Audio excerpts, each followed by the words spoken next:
Hello ladies and gentlemen, Sigvalgrim here and welcome to another video. So today we're going to talk about if legendary characters are paying to win, because some of you in the comments are making some wild claims. Okay, so first of all we'll get to define the term pay to win.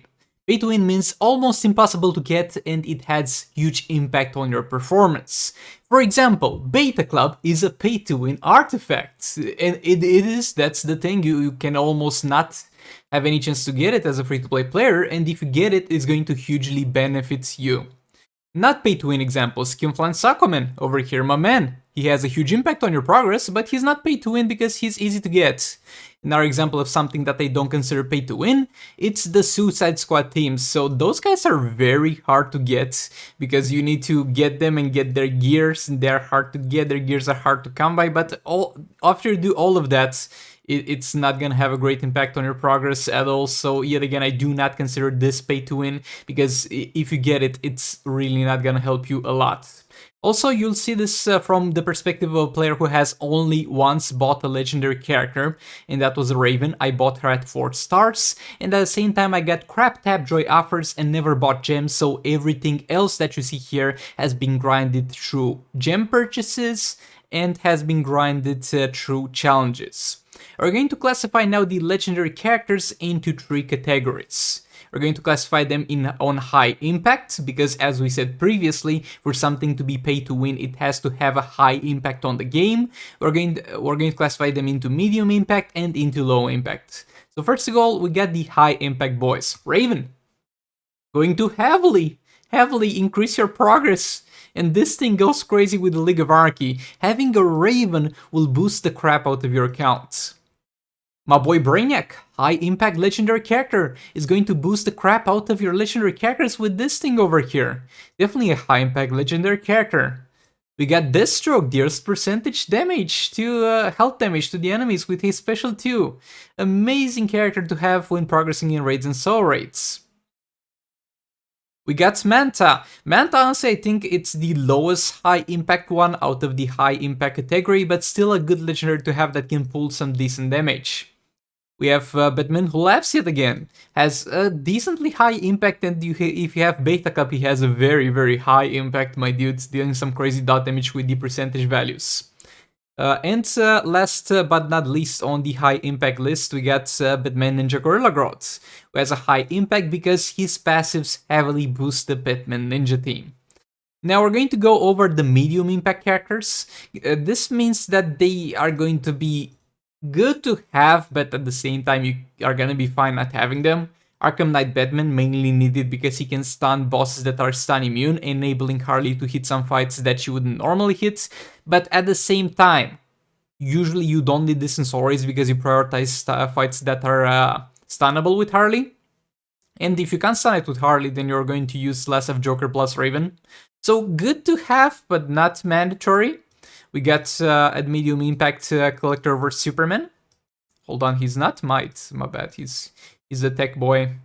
So this dude is going to be a decent replacement damage there for Black Manta, but yet again, you cannot have it and it's not gonna hurt your account that much. We got Just Like Superman, and I don't have this legendary character, and I don't think I'm gonna try and get him, because he is one of the harder characters to get. He's as hard to get as Manta, and we're going to talk about Manta later and how you can get him, but he has a quite low impact for the huge investment that you're going to put into him, but he does decent damage, but in my opinion, is not really worth prioritizing, for example. And then we got Martian Manhunter, which is yet again a decent combo builder. It's yet again barely in the category of good to have, but that must have. And then everything that's not in this category, it's something that's gonna have lower impact on your progress, is more likely be something that you're going to get because you really enjoy the character or something like that. And in the low impact, we're going to have Suicide Squad team and Golden Armor Wonder Woman and Darkseid, because those characters are useless in raids and soul raids, and that is where you have to progress, and only useful in Arena 9 Champions Arena. And for Arena 9 Champions Arena, anything is going to work. So now that we have established which legendary characters are high impact, so they can classify in theory, at least from this regard, into the pay to win category, let's see how easy it is to get, or how hard it is to get all of them. And we're going to start with the easiest one to get, my boy Brainiac. We're going to talk with each one of them how you get them, if you do need their gears, and if they need to be at maxed out star rating. So Brainiac has a challenge that you can farm with Batman Ninja characters, and they are not hard to acquire, especially because they come around in the arena seasons very, very often. They also have some chests, I guess. And you can farm him, and his challenge is cheap to refresh. He drops gears. You do need him at 6 stars for peak performance, but as I said, his challenge, you can farm it, and you can even gem refresh it because it's cheap. Then we have Batman Ninja Gorilla Grodd. My man has a challenge. I know, requires League of Anarchy characters to farm it, but League of Anarchy characters are something that you're anyways going to go out of your way to get. It's going to work at pretty much almost peak performance from 3 stars. Like, you're going to get a lower benefit from power bars generated by the Ninja team and for the defense and damage reduction, but you're anyway for the most part going to overlap in those departments, and at a higher star rating is going to be far more than you need in this regard. So he's gonna work just fine in at 3 stars rating. And he's gonna also have an 8% chance to drop in a chest with Cover Superman at 200 shards, so it's pretty much the drop rate of a gold character at that point. Because with the gold character, for example, Vixen just had an 8% chance to drop 160 shards. And gears are really not needed because you're mainly going to use solo Catwoman and he's just gonna sit back, relax, and support. I do have gears for him on this account, but boy, they have not been equipped for a very, very long time because I need to unequip them for the horrific Scarecrow fight in League Raids because he needs to die anyway, and I simply don't see it worth it to equip them only to unequip them there. So you don't need gears. Then we're going to move on to the next tier of how hard they are to get, and that's gonna be Deathstroke. Deathstroke, my boy Deathstroke, is gonna have a chance to drop from soul rates. Keep in mind, so far, you're seeing this from a perspective of a person who has been very unlucky with the story drops. So far we got 5 heroics here that had a chance to drop a legendary, 5 heroics here, and 4 here. And I've only gotten 1 drop on this account, which was 200 shards for Batman Who Laughs. But back to the topic, we got Deathstroke here, who's gonna, for the most part, work almost at peak performance from 3 stars, and does not need gears. You're going to need to be careful so he doesn't die if you don't have gears, but that's not too hard to achieve considering that they have fixed his stacking, and is going to, yet again, perform almost as good as possible at 3 stars. He's got the legendary chest, and he's got the soul ray drop. Then we got my boy, Batman Who Laughs. Yet again, is going to work almost at peak performance from 3 stars. It's going to be ideal to have him at 4 stars because you're going to get the next level of this. And if you have the next level of this, you're going to hit final form with a high enough combo special trait. At 3 stars, you're unable to do that. So 4 stars would be kind of the ideal spot, but works fine at 3 stars as well. Does not really need gears for the percentage hull reduction, though if you have Beta Club, you're going to need gears on him to make him work.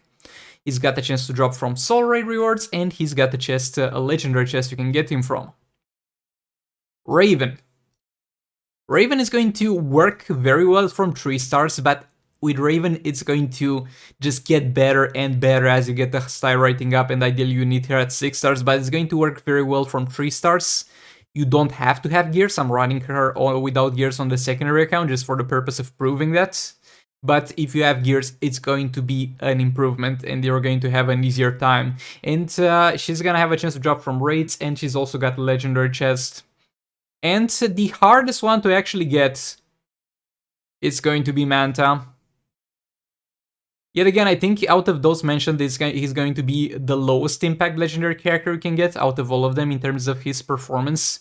But at the same time, you will need his gears, and those are hard to get. You'll need to open the legendary gear chest, and you'll need him at as high star rating as possible. He's also most unusable at 3 stars, and the better he gets, the higher star rating he gets because of this thing needing to be at 6 stars ideally to get the maximum out of this. So Manta is going to be the hardest one to get, but as I said, kind of the lowest impact of all of them. So if you are going to claim that any legendary character over here is the most pay to win, that's going to be Manta. But yet again, he's got the legendary chest that has been recently, for all the legendary characters mentioned here, except for Batman Who Laughs and Deathstroke, who had only a 25% sale on their legendary chest. Each one of them was on a 50% sale on their legendary chest recently. And yeah, I've been hearing a lot of comments lately with people being like, oh, another legendary character that I'll never get. Or people who are like, I've been playing the game for 2 years and I have no legendary characters. How? How, my dude? How have you been playing the game for 2 years and not having any legendary characters? Like, not even the challenge ones that you can farm, my dude? Like this is to an extent absurd.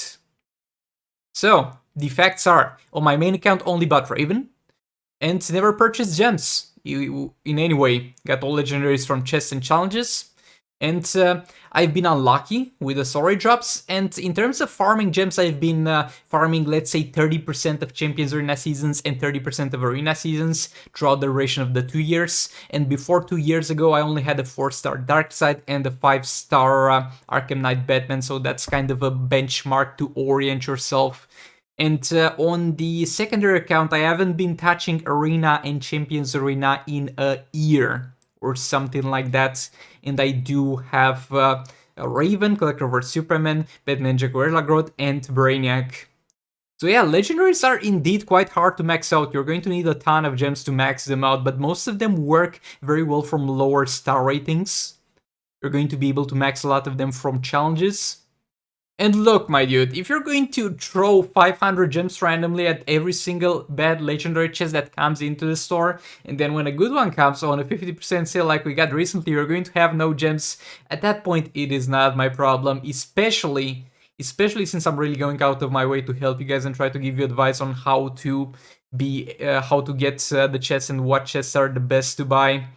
And if you think about it, in the console version of the game, because a lot of people make comparisons to the console version, the new characters introduced into the game are more pay to win than those ones, because when they put a new character in console version of fighting games, you're going to have to buy an expansion to get that character, and there's no way around it. Over here, you can buy it at a higher price, and I'm not claiming they are...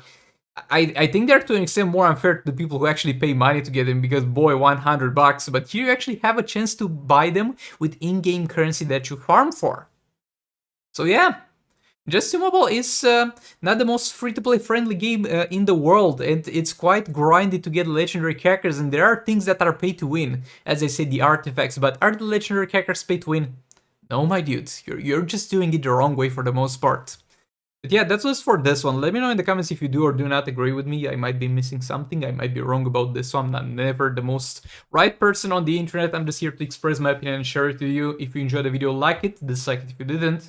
Let me know in the comments of your opinion. Subscribe if you enjoyed it. And I'll see you all in the next one. Goodbye.